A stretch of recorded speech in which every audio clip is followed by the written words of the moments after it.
peux consulter pour voir si c'est bien ça. Si t'aimes les gars, c'est peut-être juste une phase. Mes résultats scolaires commencent à chuter. On répète mon prénom de gars qui ne m'appartient pas. Le roman, c'est une autofiction qui relate l'histoire d'une jeune fille trans qui évolue dans le Québec rural des années 90 et 2000. Et on la suit de son enfance, adolescence, jusqu'au début de l'âge adulte. Elle ne sait pas encore qu'elle est une fille trans. Elle est socialisée en tant que garçon. Elle provient d'une famille dysfonctionnelle et à travers ça, on va suivre son épanouissement jusqu'à la femme qu'elle a toujours été. J'ai écrit ce roman-là parce que je sentais un grand besoin dans la société par rapport à... On n'avait pas d'histoire qui se penchait vraiment sur la personne avant la transidentité, donc qu'on va suivre de très près son évolution.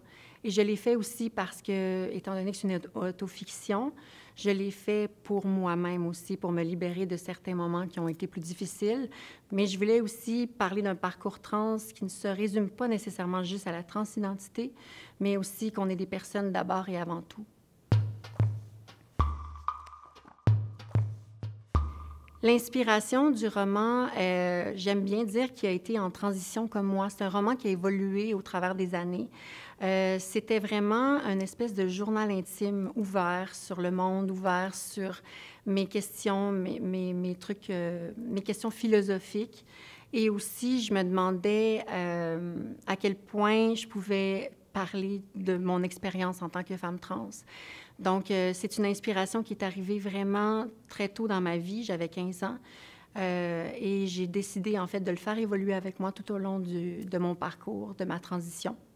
Ça fait en sorte que c'est un roman très, très personnel qui, même s'il est personnel, va rejoindre aussi l'universalité de nos expériences communes, c'est-à-dire toutes les premières fois.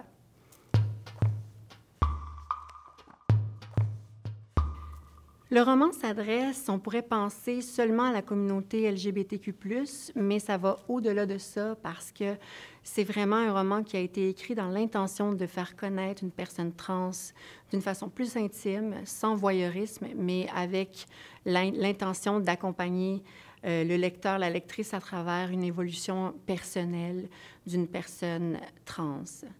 Donc, ça s'adresse à pas mal tout le monde qui s'intéresse à cette dynamique-là. Cette réalité-là. J'aimerais le réveiller, ce garçon que je ne suis pas, lui taper sur l'épaule et lui dire de vivre sa vie. Mais j'ai aussi l'impression qu'il ne veut rien savoir de moi, ni de personne d'ailleurs. Je suis à côté de moi. Je suis impuissante.